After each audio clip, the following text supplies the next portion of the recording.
के एतराज़ था जिनसे उन पर भी यकीन कर लिया। ज़िंदगी ने बहुत गम दिए, एक दो पर हमने भी मलाल कर लिया और रूठी हुई किस्मत में अब भी कुछ आस थी। सोई हुई आंखों के सपनों पर हमने भी कुछ विश्वास कर लिया। मेहनत तो आपको करनी पड़ेगी क्योंकि मेहनत के बिना तो कुछ नहीं होगा। नीट क्वालिफाई करने के बाद आपने कैसे कैसे क्या क्या स्टेप्स लिया आगे जाके रशिया में, क्या माइंडसेट रखा आपने? एफएमजी के लिए कब से लग गए आप तैयारी में? मतलब मैं रशिया गया था तो मैं ये सोच के गया था कि पढ़ाई तो करनी ही है हर तरीके से, लेकिन टाइम भी इम्पॉर्टेंट है, तो मुझे सेम टाइम पे एंजॉय करना भी ज़रूरी है।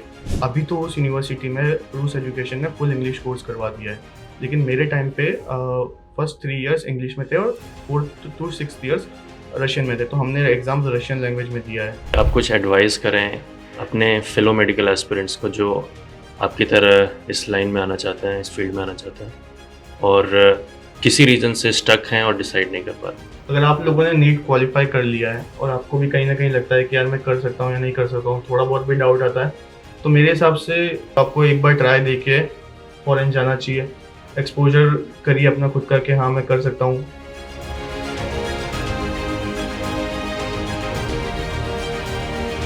अगर आप भारत में रहते हैं और आप डॉक्टर बनने का सोच रहे हैं तो आपको नीट एग्ज़ाम अपीयर होना होगा और उसी के माध्यम से आपके मार्क्स के अकॉर्डिंग आपको सरकारी या प्राइवेट कॉलेज मिलेगा। लेकिन इंडिया में कम सीट होने की वजह से कंपटीशन इतना टफ है कि सबको सीट मिलना पॉसिबल नहीं है। इसी क्रम में हर साल लाखों स्टूडेंट्स अपीयर होते हैं, जिनमें से सीट कम होने की वजह से हर साल कुछ प्रतिशत बच्चों को ही सीट मिल पाता है। तो आज हमारे साथ एक और एफएमजी हीरो हैं जो कि डॉक्टर बनने का सोचा और नीट को बस एक एंट्रेंस एग्ज़ाम की तरह देखा, उसको बस क्वालिफाई किया, अपने आसपास अपॉर्चुनिटीज़ एक्सप्लोर किया और इन्होंने रशिया चुना अपनी एमबीबीएस के लिए और आज एफएमजी फर्स्ट अटेम्प्ट में क्वालिफाई करके इंटर्नशिप कर रहे हैं। जी बिल्कुल। तो welcome doctor Ayush. Thank you so much.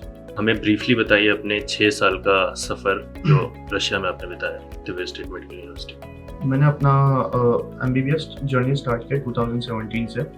मैंने नीट क्वालिफाई कर लिया था 2017 में, but with not good marks, so I was having sufficient marks कि मैं फॉरेन में एडमिशन ले सकूं। तो फिर विद सम कॉन्टेक्ट्स मुझे रूस एजुकेशन का पता चला कि रूस एजुकेशन में बच्चों को फॉरेन भेजा जाता है और हेल्प प्रोवाइड की जाती है। तो मैंने मनीष सर से बात किया। मनीष सर ने काफ़ी अच्छा मुझे एक्सप्लेनेशन दिया। उन्होंने मुझे बताया कि ऐसे एडमिशन लेते हैं, ऐसे आपको बच्चों को वहाँ भेजते हैं, हर तरीके से हम हेल्प करते हैं। एंड काफ़ी अच्छा प्रोसीजर लगा मुझे, क्योंकि यूनिवर्सिटी और स्टूडेंट के बीच में एक ब्रिज आ जाता है, जो कि आपको इतना लैंग्वेज नहीं आता है फर्स्ट ईयर से। तो फिर रूस एजुकेशन ने मेरे लिए काफ़ी अच्छा एक सिस्टम प्रोवाइड किया कि मुझे कोऑर्डिनेटर्स मिले रशिया में जाके, उन्होंने मेरा हेल्प किया काफ़ी ज़्यादा। और बैक देन इन 2017 आपको पहले से डिसाइडेड था सब कुछ कि आपको रशिया ही जाना है? इंडिया में आपने कितनी बार ट्राई किया? मैंने फर्स्ट टाइम ही ट्राई किया था नीट यूजी 2017 में। 12th में एक्चुअली मैं इतना पढ़ाई में नहीं था, मैं स्पोर्ट्स वगैरह में था, तो मैंने सोचा नहीं था कि मैं इंडिया में करूँगा या कुछ ऐसा प्री माइंडसेट भी नहीं था कि मैं रशिया जाऊँगा। तो मैंने सिंपली एग्ज़ाम दिया एंड 12th के सिलेबस के हिसाब से जितना भी कोर्स था मैंने एग्ज़ाम दिया एंड मेरे को काफ़ी अच्छा मार्क्स आ गया कि मैं क्वालिफाई कर सकता हूँ। तो क्वालिफाई किया और फिर एक ऑप्शन आया कि आप रशिया जा सकते हैं। तो मैंने कहा ठीक है, इस ऑप्शन को एक्सप्लोर करते हैं, जानते हैं कि कैसे क्या रहेगा स्टेप, क्या क्या प्रोसीजर रहेगा। मतलब आपने जब डिसाइड किया कि आपको रशिया जाना है तो उससे पहले आपके नॉलेज में कोई ऐसा नहीं था जो रशिया जाके पढ़ा था? ये सुना था कि फॉरेन में एमबीबीएस करना रहता है, लेकिन एक दिमाग में ये भी था कि आपको एग्जाम भी क्लियर करना पड़ता है आगे, तो वो भी था कि वो हो पाएगा कि नहीं हो पाएगा।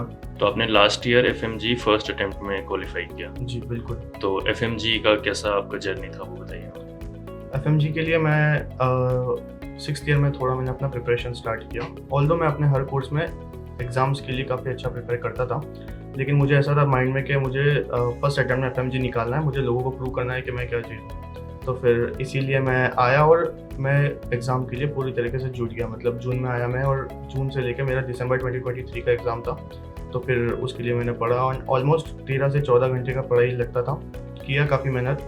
मतलब ऐसा रूटीन हो गया था कि मैथ्स, लाइब्रेरी और क्लासेस, इसके अलावा मैं कहीं जाने का नहीं होता था। तो फिर इसी में था पूरा और जो रिज़ल्ट निकल के आया है ना, मैं काफ़ी उससे खुश हूँ। मतलब आप मेरे पेरेंट्स का एक्सप्रेशन पूछेंगे तो वो रो रहे थे, मैं रो रहा था। मतलब क्योंकि मुझे कहीं ना कहीं दिमाग में पता था कि मैं नीट क्वालिफाई कर गया हूँ, लेकिन मुझे खुद को प्रूव करने के लिए कुछ टाइम चाहिएगा, एक गैप चाहिएगा। ताकि मैं रिकवर हो पाऊँ, अपना नॉलेज बढ़ा पाऊँ और इस एग्ज़ाम को मैं क्लियर कर पाऊँ। ठीक है। तो जैसा कि आपने बताया कि 12th के टाइम में आप एवरेज स्टूडेंट थे, एवरेज स्टूडेंट नहीं मतलब आपका पढ़ाई में उतना मन लगता नहीं था। तो ये फिर ये 6 मंथ्स का डेडिकेशन फिर कैसे आपने डेवलप किया? मतलब जैसा आप बोल रहे हैं, मैं अभी खुद को एक एवरेज स्टूडेंट नहीं काउंट करूँगा, मैं एक ब्रिलियंट स्टूडेंट हूँ। बस वो है कि मुझे अपनी पोटेंशियल पता है, लेकिन मैं उसको पूरी तरीके से यूटिलाइज़ नहीं करता था। तो फिर 12th में सिर्फ क्वालिफाई होने के बाद नीट में मुझे कहीं न कहीं था कि लोगों को प्रूव करना है मुझे। इस चीज़ से बाहर निकलना है, एक लूप होल बन गया है कि आप इंडिया में एमबीबीएस नहीं कर पाएँगे अगर आपका नीट क्वालिफाई हुए हैं। तो ये एक लोगों के दिमाग में मिथ बन चुका है। आपको इस चीज़ से बाहर निकलना पड़ेगा। आप क्वालिफाई कर गए हैं, लेकिन आपको लगता है कि मैं इस चीज़ के लिए नहीं बना, सिर्फ क्वालिफाई करने से क्या होगा? तो वो चीज़ें नहीं है। आपको थोड़ा टाइम दीजिए खुद को, एक बाहर निकलिए उस चीज़ से। फॉरेन को चूज़ करिए एमबीबीएस करने के लिए। फिर आपको काफ़ी अच्छा पढ़ने के लिए आपको एनवायरनमेंट मिलता है, टीचर्स अच्छे मिलते हैं। थोड़ा टाइम मिल जाएगा, आप काफ़ी अच्छे से रिकवर होके एग्ज़ाम दे सकते हैं। और फिर माइंडसेट से आइए, स्ट्रॉन्ग माइंडसेट से, तो सारी चीज़ें क्लियर हो सकती हैं। तो आप कहना चाहते हैं कि जो भी स्टूडेंट्स अगर नीट क्वालिफाई कर रहा है तो उसमें पोटेंशियल है डॉक्टर ऑफ बनने कोर्स। का। तो आप थोड़ा एडवाइस कीजिए उनको कि क्या माइंडसेट और कैसा अप्रोच रखना चाहिए अगर वो नीट क्वालिफाइड हैं और डॉक्टर बनने का सपना देखते हैं। मतलब देखो, मैं तो अपनी फैमिली का पहला डॉक्टर हूँ, first doctor in my family. तो मुझे उस चीज़ को लेके बहुत प्राउड फील होता है। लेकिन कहीं ना कहीं ऐसा था कि करना है, ये कर पाऊंगा या नहीं कर पाऊंगा, कैसा होगा। कहीं ना कहीं मुझे भी था कि यार फर्स्ट अटेम्प्ट में क्लियर करना है, यार आगे चल के क्लियर हो जाएगा नहीं होगा क्या है। लेकिन जिस तरीके से रूस एजुकेशन ने मुझे प्रोवाइड किया सारा सिस्टम, तो मुझे उस चीज़ से हेल्प हो गया है। मुझे यूनिवर्सिटी में ज़्यादा कोई दिक्कत करनी नहीं पड़ी। कोऑर्डिनेटर्स ने मेरा हर जगह हेल्प किया, पढ़ाई में भी हेल्प हो गया। फिर यहाँ आके मुझे डॉक्यूमेंटेशन वगैरह सब ईजी प्रोसीजर था। तो बस मुझे ऐसा था कि सिर्फ पढ़ाई करनी आगे चल के, कोई इतना दिक्कत नहीं थी किसी चीज़ के लिए। तो बस वही है कि आप किसी फर्म के थ्रू जुड़ जाइए एंड वो आपका हेल्प करेंगे हर तरीके से। बस मेहनत तो आपको करनी पड़ेगी, क्योंकि मेहनत के बिना तो कुछ नहीं होगा। रास्ता तो हम दिखाएंगे, हम तो ब्रिज प्रोवाइड करते ही हैं, लेकिन क्या अप्रोच होना चाहिए एक स्टूडेंट का, स्टूडेंट पॉइंट ऑफ व्यू से? जैसे कि आप एक नीट क्वालिफाई करने के बाद आपने कैसे क्या क्या स्टेप्स लिया आगे जाके रशिया में, क्या माइंडसेट रखा आपने, एफएमजी के लिए कब से लग गए आप तैयारी में? मतलब मैं रशिया गया था तो मैं ये सोच के गया था कि पढ़ाई तो करनी ही है हर तरीके से, लेकिन टाइम भी इम्पॉर्टेंट है। तो मुझे सेम टाइम पे एंजॉय करना भी ज़रूरी है। तो मैं इतना पढ़ता था कि I can give my exam with good marks, अच्छे मार्क्स स्कोर कर सकूँ, और थोड़ा बहुत मैं एंजॉय करता था फिर ये। और मुझे ये पता था कि मेरे में इतना नॉलेज है कि मैं इस चीज़ को एग्ज़ाम को ईजिली निकाल दूँ जितना मुझे रशिया से मिला है। वो मैं प्रिपेयर होकर आया यहाँ पे, 6 महीने मैंने खुद को दिया, मैंने कोचिंग ज्वाइन किया। थोड़ा और मुझे टाइम लगा, लेकिन काफ़ी अच्छे तरीके से मैंने वो क्लियर कर लिया। तो ये जो टाइम गैप मिल गया ना 6 साल का मुझे, तो उसने काफ़ी हेल्प कर दिया मुझे कि हाँ, एक अच्छा इंसान बनने में। और मैं खुद को बहुत ज़्यादा प्राउड फील करता हूँ कि मैं एक एफएमजी हूँ। तो मैं कहीं पे भी जाता हूँ तो किसी से भी मिलता हूँ तो मैं उसको बताता हूँ कि मैं डॉक्टर आयुष पुरोहित हूँ एंड प्राउड एफएमजी। तो वो चीज़ मुझे काफ़ी अच्छी लगती है। लोगों के दिमाग में ना एक थिंकिंग बन चुकी है कि अरे एफएमजी है, इसने क्या ही पढ़ा होगा, इसने तो फॉरेन से करके आया होगा, पैसे से डिग्री खरीद और लिया। क्या। तो उनको ये नहीं पता होता है कि आप फॉरेन कंट्रीज़ में रह रहे हैं, आप वहाँ पे प्रॉपर लोकल लैंग्वेज में। इवन मैं जो यूनिवर्सिटी से पढ़ा हूँ, तो ट्वेर स्टेट मेडिकल यूनिवर्सिटी उसका नाम है, तो अभी तो उस यूनिवर्सिटी में रूस एजुकेशन ने फुल इंग्लिश कोर्स करवा दिया है। लेकिन मेरे टाइम पे फर्स्ट 3 इयर्स इंग्लिश में थे और 4th to 6th years Russian में थे। तो हमने एग्ज़ाम रशियन लैंग्वेज में दिया है, पढ़ाई रशियन लैंग्वेज में करनी है, आपको लोकल लोगों से बात करना है, वहाँ सर्वाइव करना है, कहीं घूमना है, कहीं जाना है, तो सब चीज़ें आपको आनी चाहिए। तो ये एक डिफ़िकल्ट टास्क हो जाता है जो कि लोगों को पता नहीं है। पढ़ाई के साथ साथ आपको लाइफ में भी आगे पढ़ना है, सीखना भी है। आपने लैंग्वेज सीखा रशियन ऑफ लैंग्वेज? कोर्स, मतलब मेरे को इतना एक्सपोजर मिला रशियन लैंग्वेज सीखने के बाद, पर्सनालिटी डेवलपमेंट हुआ है, लोगों से मिलना, लोगों से बात कैसे करना है, कैसे लोगों से ग्रेट करना है, काफ़ी अच्छे तरीके से मैं उस चीज़ को ले पाया। और एक नया ट्रेड निकल के आया मेरे अंदर से। कुछ चीज़ें जो मुझे पता नहीं थी कि मेरे अंदर भी है, तो वो भी निकल के आई। तो रशियन में कुछ बोल के बताइए। प्रीवियस से mnie zовут आयुष पुरोहित। इसको क्या बोला आपने? Hello everyone, my name is Ayush Purohit. तो रशियन लैंग्वेज कैसा है एक इंडियन स्टूडेंट के लिए, मतलब कैसे ऑन अ स्केल ऑफ 10 आप कितना रेट करेंगे इसको डिफ़िकल्टी? इतना डिफ़िकल्ट नहीं है। आप मतलब अगर आप किसी भी लैंग्वेज के लिए मेन चीज़ ये है कि आप उसको जितना ट्राई करेंगे उतना सीख पाएंगे। तो मेरे ना फर्स्ट ईयर से काफ़ी रशियन फ्रेंड्स बन चुके थे। तो ऐसा था कि मैं उनके साथ जाके बैठता था, बात करता था, लेकिन मुझे ऐसा है कि किसी फ्रेंड को बीच में रख के ट्रांसलेशन कराना पड़ता था। तो मेरे को लगा कि यार ऐसे नहीं चलेगा, मुझे अगर आगे बढ़ना है, दोस्त बनाने हैं, अच्छा लोकल लोगों के साथ इतना इन्वॉल्व होना है, तो सीखना पड़ेगा। तो फिर मैं ऐप्स के थ्रू ट्राई करता गया थोड़ा सीखने का। थोड़ा हमारी क्लासेस भी होती है रशियन लैंग्वेज में जो यूनिवर्सिटी प्रोवाइड करती है। फर्स्ट ईयर में ऑलमोस्ट रशियन क्लासेस रहती है आपकी, तो उससे मुझे सीखने को मिला। एंड मेरे काफ़ी अच्छे टीचर्स थे रशियन, तो उन्होंने मुझे सिखाया, तो मेरे को अच्छा एक्सपोजर हो गया। और जितना मैं बात करता गया तो उसके बाद सीखता गया। एंड मेरे कोर्स में से one of the best Russians आती थी मुझे अमाउंट। आज जब आप लुक बैक करते हैं, पीछे जाते हैं टाइम में, तो किन किन लोगों को आप थैंक यू बोलना चाहते हैं? किन किन लोगों का रोल आपको दिखता है इस जर्नी में, जो अगर नहीं होते तो शायद आप यहाँ नहीं होते? सबसे पहले तो मैं अपने मॉम डैड का थैंक्स करना चाहता हूँ, क्योंकि उन्होंने मुझे जितना सपोर्ट किया है शायद उतना कोई नहीं कर पाता। FMG का जर्नी इवन स्कूल्स में बहुत इतना नहीं परफॉर्म कर पाया होंगे क्लासेस वगैरह में, तो भी उन्होंने बहुत सपोर्ट किया। तो फैमिली, भगवान, और मेरा एक बेस्ट फ्रेंड रहा है रशिया में जिसका नाम है Mrityunjay Kumar. And first year से वो मेरा दोस्त बना, मतलब हम लोग एयरपोर्ट पे दोस्त बने थे। एंड उसने मेरा फर्स्ट ईयर से 6th ईयर तक इतना साथ दिया। Even we are good friends right now, मेरा बेस्ट फ्रेंड है वो। तो लाइफ में उसने इतना सपोर्ट किया जब किसने नहीं सपोर्ट किया था। तो आपको एक अच्छा फ्रेंड या दोस्त मिल जाता है, या भाई कुछ भी बोलो, तो आपके लिए जर्नी काफ़ी ईजी हो जाती है। एंड हमने इतना एक्सपोजर मिला है रशिया में, हमने इतना घूमा है, मतलब ऑलमोस्ट सारी सिटीज़ ट्रैवल किया है। मेरा सिटी तो मॉस्को से 160 किलोमीटर्स अराउंड था, तो हम लोग तो मॉस्को ऑलमोस्ट हर वीकेंड्स पे जाया करते थे। तो मॉस्को हो गया, कजान हो गया, निजनी नवगोरोद हो गया, इवन पर्म गया हूँ मैं क्रिकेट के टूर्नामेंट खेलने, जो कि रूस एजुकेशन ने प्रोवाइड किया था टूर्नामेंट पूरा। और निजनी नवगोरोद हो गया, वेल्की नवगोरोद हो गया, नदर्न लाइट्स देख के आए हम लोग रशिया में, सोची गए हैं, सी में स्कूबा डाइविंग किया है। तो काफ़ी एक्सपोजर हुआ, पढ़ाई भी करी है और मज़े भी किए हैं। तो मैं तो अगर अभी मुझे वो टाइम मिल जाए कि मैं अपने 6 साल वापस जी सकूँ, एक दिन भी ऐसा मिल जाए कि मैं टाइम में जाके वो कर सकूँ, तो मैं अभी चले जाऊँगा इंस्टेंटली। तो ऐसी जर्नी रही है।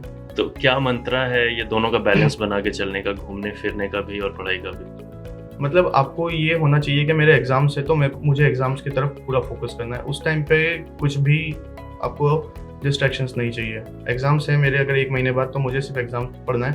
आपका रशिया में यही सीन होता है, आप एग्ज़ाम्स देते हैं। 2 टाइप एग्ज़ाम्स होते हैं आपके, एक विंटर्स में होते हैं और एक समर्स में होते हैं। तो विंटर्स में एग्ज़ाम देने के बाद आपको छुट्टियाँ मिलती है, और ये सेम चीज़ समर्स में रहती है। विंटर्स में आपको 10 दिन की मिलती है, समर्स में 2 महीने की मिलती है।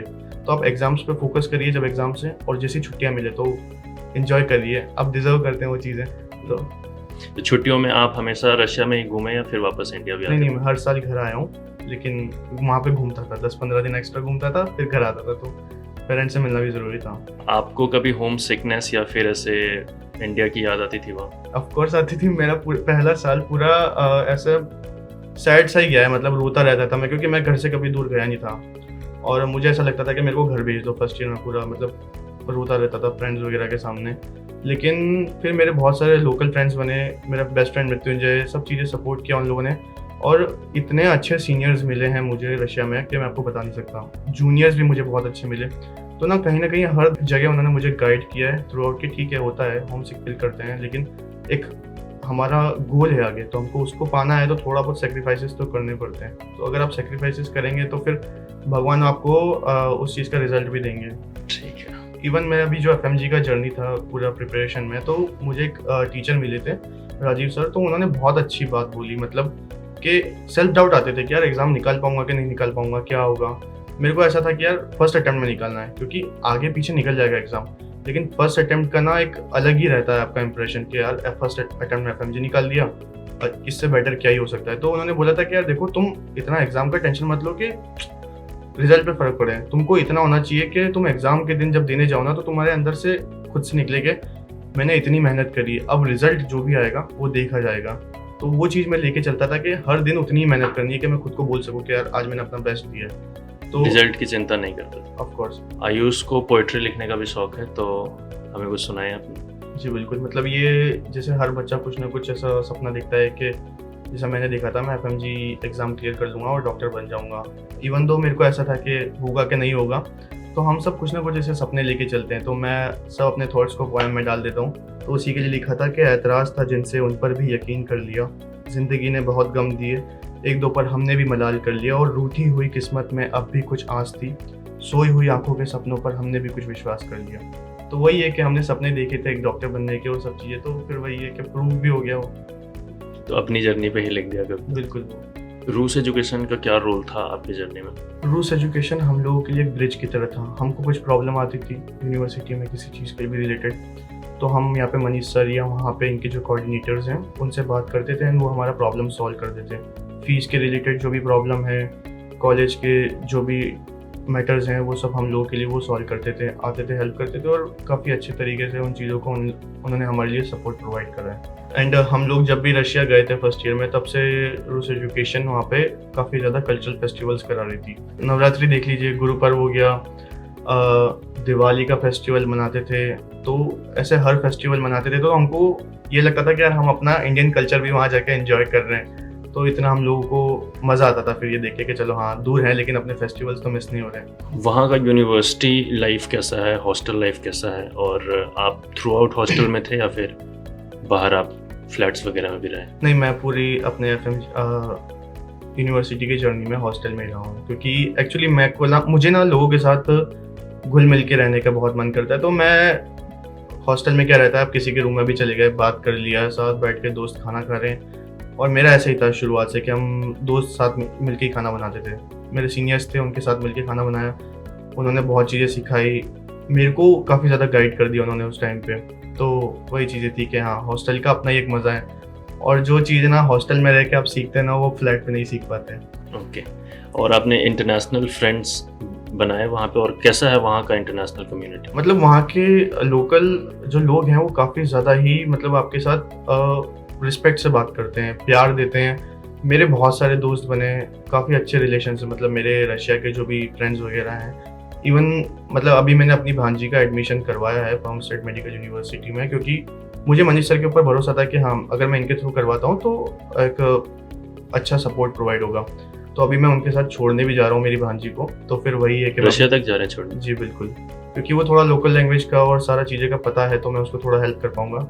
एंड अभी मैं अपने फ्रेंड से भी मिल लूँगा, तो वो भी काफ़ी ज़्यादा एक्साइटेड है कि चलो, पता नहीं था कब आएंगे, और भगवान ने यही अपॉर्चुनिटी दे दी कि चलो ठीक है ये कर लेते हैं। इतना जल्दी आपको मौका मिल गया वापस जाने? वही बोलते ना कि भगवान के प्लान्स का किसी को नहीं पता होता। हमको लगता है कि यार एक सीधा रास्ता है और भगवान आपको टेढ़े रास्ते से ले जाएंगे, लेकिन ले जाएंगे आपकी मंजिल तक ही, तो फिर वही चीज़ है। ठीक है, तो मैं चाहूँगा कि आप कुछ एडवाइस करें अपने फेलो मेडिकल एस्पिरेंट्स को जो आपकी तरह इस लाइन में आना चाहते हैं, इस फील्ड में आना चाहते हैं, और किसी रीज़न से स्टक हैं और डिसाइड नहीं कर पा रहे। अगर आप लोगों ने नीट क्वालिफाई कर लिया है और आपको भी कहीं ना कहीं लगता है कि यार मैं कर सकता हूँ या नहीं कर सकता हूँ, थोड़ा बहुत भी डाउट आता है, तो मेरे हिसाब से इंडिया में वापस वेट करके 1 साल और ड्रॉप लेके फिर थोड़े से और मार्क्स इंक्रीज करके कोई उस चीज़ का फ़ायदा नहीं है। तो आपको एक बार ट्राई दे के फॉरेन जाना चाहिए, एक्सपोजर करिए अपना खुद का कि हाँ मैं कर सकता हूँ। फिर अगर वो चीज़ वर्क कर पाएगी तो और अच्छा है, क्योंकि FMG निकालना मतलब आसान नहीं है आप लोगों के लिए भी, वो भी डिफ़िकल्ट है, लेकिन हाँ अगर आप पढ़ लोगे तो निकाल लोगे। बस यही है कि आप ये नीट UG से MBBS करके आप डॉक्टर बनते हैं ना, आप उस चीज़ को बाईपास करके FMG के थ्रू डॉक्टर बन जाते हैं, तो आपको वहाँ पर रिजर्वेशन नहीं मिलेगा। तो अगर आपको लगता है कि हाँ ठीक है मैं कर सकता हूँ, तो आपको ज़रूर उसके लिए जाना चाहिए। आप अगर हार्ड वर्क करने के लिए रेडी हैं तो नीट मैटर नहीं करता है, आप बस क्वालिफाइंग मार्क्स ला के भी आगे मेहनत करके FMG क्लियर करके भी डॉक्टर बन सकते हैं। ज़रूर। मेडिसिन पढ़ने के अलावा और क्या क्या अपॉर्चुनिटीज़ है रशिया में? मतलब आप यूनिवर्सिटी में पढ़ाई करके MBBS के साथ साथ आप दूसरी चीज़ों में भी पार्टिसिपेट कर सकते हैं। मतलब हम इंडियंस बच्चों ने वहाँ पे स्पोर्ट्स कल्चर स्टार्ट किया था। जब हम लोग गए थे तो मेरे सीनियर्स वगैरह ने उन्होंने गाइड किया और उन्होंने कहा कि स्टार्ट करते हैं। तो हमने फुटबॉल का टूर्नामेंट स्टार्ट किए, फुटबॉल खेलना स्टार्ट किया। इवन वहाँ पे हम लोग वीकेंड्स पे किसी भी पार्क में चल जाते थे। रशिया में ऐसा कल्चर है कि आपको पार्क के अंदर स्मॉल टर्फ ग्राउंड्स मिलते हैं और काफ़ी ज़्यादा ही अच्छे होते हैं वो, तो आप खेल सकते हो। और हम लोगों ने वो कल्चर स्टार्ट किया। फिर यूनिवर्सिटी में जाके हमने डीन वगैरह से बात किया थोड़ा बहुत, और उन्होंने हमको बोला कि आप यूनिवर्सिटी में भी खेलिए, पार्टिसिपेट करिए यूनिवर्सिटी की टीम के साथ। तो हम लोगों ने यूनिवर्सिटी की टीम्स के साथ मैचेस रखे। ऑल तो हम हार गए थे, बट काफ़ी अच्छा एक्सपोजर मिला, क्योंकि उससे पहले हम लोगों को इतना अलाउ नहीं करते थे वो। तो हम सब ने स्टार्ट किया। एंड स्पोर्ट्स हमको ना थोड़ा इन्जॉय कराता था, मतलब चीज़ें कि हाँ ठीक है पढ़ाई कर रहे हो तो उसके अलावा क्या चीज़ें और ऑप्शन हमारे पास, तो सबके साथ मिलना हो जाता था, दोस्ती होता था ऑफ कोर्स इंटरनेशनल लोगों से, तो उस चीज़ का मज़ा ही अलग आया। ओके, आपने अभी हमें अपना पोएम सुनाया, और मैंने जितना जाना है रशिया को, वो हिस्ट्री और लिटरेचर में बहुत रिच है रशिया। तो वहाँ का लिटरेचर, वहाँ का हिस्ट्री जानने की कोशिश की आपने? किया मैंने कोशिश, बट वही है कि रशियन लैंग्वेज में था तो इतना नहीं जान पाया। लेकिन हाँ ऑफ कोर्स जब भी मैं जाता था तो म्यूजियम्स वगैरह एक्सपोज देखता था, मैं ट्रैवल करता था सारी चीज़ें देखता था और अच्छा लगता था देख के कि हाँ उनका हिस्ट्री भी है। आयुष, जब आप 2017 में डिसाइड किए कि आपको रशिया जाके पढ़ना है, तो उस टाइम पे जितना डिफ़िकल्ट लगता था ये प्रोसेस और ये जर्नी, क्या उतना ही डिफ़िकल्ट था ये? हाँ, डिफ़िकल्ट तो नहीं बोलूँगा बट ये बोल सकता हूँ कि 2017 में जब मैं गया था, तब मुझे बहुत डर लगता था क्योंकि मैं अपने घर को छोड़ के कभी गया ही नहीं हूँ। 12th तक मैं अपने घर पे ही रहा हूँ मम्मी-पापा के साथ, तो एक ऐसा था कि सब चीज़ें मुझे अपने आप होके मिल जाती थी। बस स्टार्टिंग में ये था कि हाँ, जाना है, करना है बस। फिर उसके बाद एक फैक्टर आया कि यार खुद से करना है, सब चीज़ें कैसे होगी। लेकिन फिर रूस एजुकेशन ने एक तो सिस्टम प्रोवाइड कर दिया, सारा हेल्प हो गया हम लोगों का उसमें, तो वो एक तो वो चीज़ थी। बट फिर भी है कि आपको कुछ चीज़ें तो खुद से ही करनी पड़ेगी।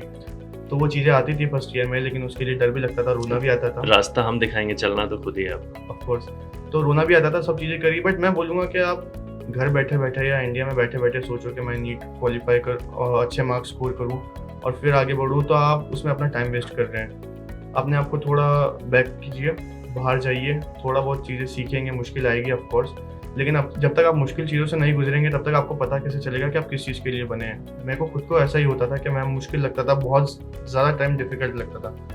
फिर मुझे लगता था कि मैं कैसे कर पाऊँगा, और अगर आज मैं पीछे मुड़ के देखता हूँ तो मुझे लगता है वो कुछ भी नहीं था। तो अपने फाइनल ईयर में 6th ईयर में जब मैं वहाँ से छोड़ के आया हूँ, मैं लिटरली रो के आया हूँ। मैं जब फर्स्ट ईयर में गया था तो मुझे ऐसा लगता था मुझे घर भेज दो, और 6th ईयर में ऐसा था कि मुझे अब यहाँ रुकना है थोड़ा टाइम और, मतलब काश 1-2 दिन और मिल जाए। तो रोते-रोते आया हूँ मैं वहाँ से, तो काफ़ी डिफरेंट रहता है। तो वही है कि आपको स्टार्टिंग में थोड़ा एडजस्ट होने में टाइम लगेगा, लेकिन आपको खुद को बहुत अच्छी लगेगी ये जर्नी। करेंटली आप क्या कर रहे हैं और फ्यूचर्स के क्या प्लान हैं आपके आफ्टर FMG? अभी मैंने दिसंबर 2023 वाला एग्ज़ाम दिया था और मैंने फर्स्ट अटेम्प्ट में ही क्लियर कर लिया है। तो उसके बाद मेरा इंटर्नशिप स्टार्ट हो गया है, तो अभी करंटली मैं अपना इंटर्नशिप कर रहा हूँ। 5 महीने हो गए मुझे अप्रॉक्सीमेटली, तो काफ़ी ज़्यादा प्रैक्टिकल नॉलेज मिला है सीखने के लिए, और साथ साथ में मैं अपना नीट पीजी का तैयारी भी करता हूँ। तो FMG भी फर्स्ट अटेम्प्ट में है और नीट पीजी भी फर्स्ट अटेम्प्ट में। होपफुली कोशिश तो यही है। ऑल द बेस्ट आपको नीट पीजी के लिए भी और आपके फ्यूचर के लिए भी, जो भी आप स्पेशलाइजेशन वगैरह जो भी आप करना चाहते हैं। Thank you so much. Thank you doctor Ayush, आपने अपना एक्सपीरियंस शेयर किया, सारा पूरा जर्नी बताया FMG का, रशिया का। Thank you so much. रूस एजुकेशन को भी मेरा special thank you, Manish sir and everyone, काफ़ी ज़्यादा हेल्प किया। Thank you so much. All the best आगे के लिए, पीजी के लिए, स्पेशलाइजेशन के लिए। अब वही है कि फर्स्ट अटेम्प्ट में FMG निकला है, फर्स्ट अटेम्प्ट में नीट पीजी भी निकलेगा, तो अलग ही रहेगा, करेंगे कोशिश। Thank you so much. Thank you.